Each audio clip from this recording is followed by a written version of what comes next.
Hey guys, Level Cap here. Today I've got Battlefield 4 gameplay recorded on the floor of E3. This is me playing.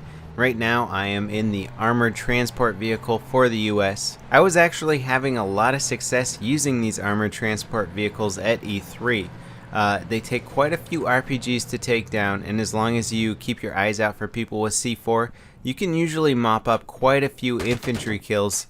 It has great accuracy, good range, high damage, and unlimited ammo. Now, even though there's been a lot of footage of live streaming Battlefield 4 and people posting stuff on their channels, there's still plenty of questions about the game, and I wanted to address a bunch of those today. One of those is what classes get what guns. Now, we had some sort of speculation about carbines being useful for all classes, but there's more information to it, and I finally got the exact information out of a developer. Okay, so here's how it works. Recon classes can use any sniper rifle that's available. Support classes can use any machine gun that's available. The assault class can use assault rifles. Carbines are now universal guns. Shotguns are universal guns. PDWs, also known as SMGs, are universal guns. And there's now the designated marksman rifles, DMRs. These are sort of like what an SKS would be in Battlefield 3. In the Battlefield 4 Alpha, the RFB is designated as a designated marksman rifle, and that is a universal weapon that any class can use. So if you want to be the support class, the gun that's highly accurate, semi-automatic, and can take down guys at long range, then you can. It's pretty cool. It gives you a lot of versatility in how you want to set up your classes.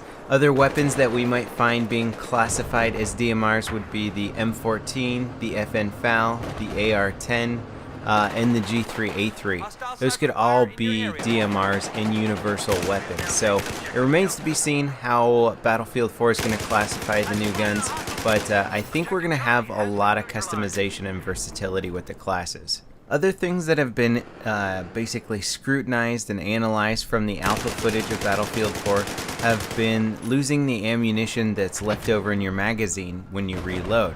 Now, Battlefield 3, when you reload and say you have 10 bullets left in your magazine, those bullets go back into your ammo pool and you don't lose them. But some of the guns here in the Battlefield 4 Alpha, if you have those 10 bullets in your magazine, you hit the reload button, those 10 bullets are gone forever. So you can actually burn through your ammo really fast. If you say take 5 shots, reload, take 5 more shots, reload, take 5 shots again, all of a sudden you're out of ammo. I have noticed, and I'm watching back my own footage, that some guns do discard the ammo in your magazines and some guns do not. I noticed that pistols don't seem to really discard the ammo in your magazines. I don't know what DICE plans on doing with this. I got a few different answers from different devs.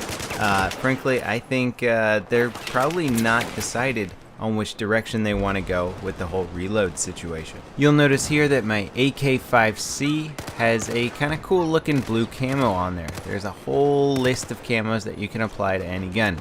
I assume that once the final game comes out, there's going to be an order of unlocks, and maybe you have to unlock them for each gun, or once you unlock them, they unlock for all guns. But the camos, I will say, are not outlandish. They look pretty cool. They have some kind of digital or hexagon pattern camos, but none of them are like neon pink or neon green, anything crazy. They all look like something you might actually find on a modern day battlefield. Now, if you watch this footage closely, you'll notice that whenever I pick a spawn location and then spawn into the action, it takes about 1.5 seconds for me to bring my weapon up to the point where I can fire it. Now, I was talking with a lot of Battlefield players at the event, and there's speculation that this is in place to try and deal with the spawn-in vulnerability issue. You know, somebody spawns in Battlefield 3, they're invincible. They can basically just aim directly at the enemy target and blow them away. So this might actually make it so that by the time their spawn-in vulnerability wears off, then their gun pops up and then they can engage, so they don't have a huge advantage. I don't know why, but this Viper just looks a lot cooler in Battlefield 4. There's something about the atmospheric effects in this game that make things look a little bit more realistic. It makes it feel like you're actually there in this crazy theater of war. And I was trying to analyze the helicopter flying mechanics and trying to figure out exactly what was different about them. it does feel like you're a little bit more agile in terms of your turning ability, but it feels like helicopters have more momentum now. So if you're flying at a building really fast in Battlefield 3 and you just kind of pull back on the helicopter and level it out, you can stop the vehicle pretty quickly.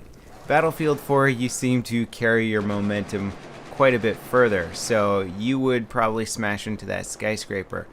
You can't fly quite as crazily as Battlefield 3, or maybe you can, you just really have to be aware of the momentum situation. In layman's terms, you're just going to have to hit the brakes a lot sooner in Battlefield 4 than you do in Battlefield 3. Now, I got to play the game for maybe 8 different play sessions of 15 to 20 minutes each, and I found that I was ending up enjoying the support class a lot more than I have in previous Battlefield games. This here is the the Ultimax 100, and it's a great machine gun. Very easy to control. The real life one has awesome recoil compensation mechanics to it.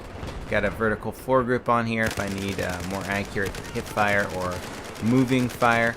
And of course the support class, you can rearm yourself with ammo, and that does seem to be a bigger issue in Battlefield 4 than before. So hopefully there's a lot more ways to get ammo in this game, or perhaps people are just going to need to switch kits or pick up kits off the ground more frequently than in Battlefield 3.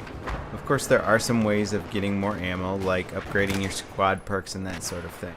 Now, we've already confirmed that Suppression is back in Battlefield 4. The extent of it is significantly reduced. The visual aspect of it has been tweaked. It's far, far less annoying. I talked to everybody who played the alpha, and people were just not annoyed with the suppression mechanic at all. On top of that, I think a lot of the regular guns now, like carbines, assault rifles, PDW, shotguns, they don't really have much of a suppression effect. And it's sort of tied into where bullets land now, more so than how close they get to you.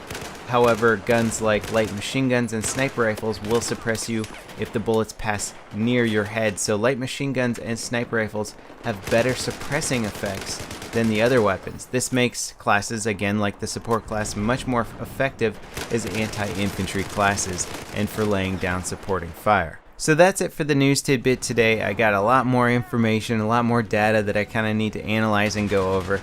Stay tuned. I'm going to have another video for you guys ASAP. Thanks for watching, and I'll see you next time. This is Level Cap, signing off.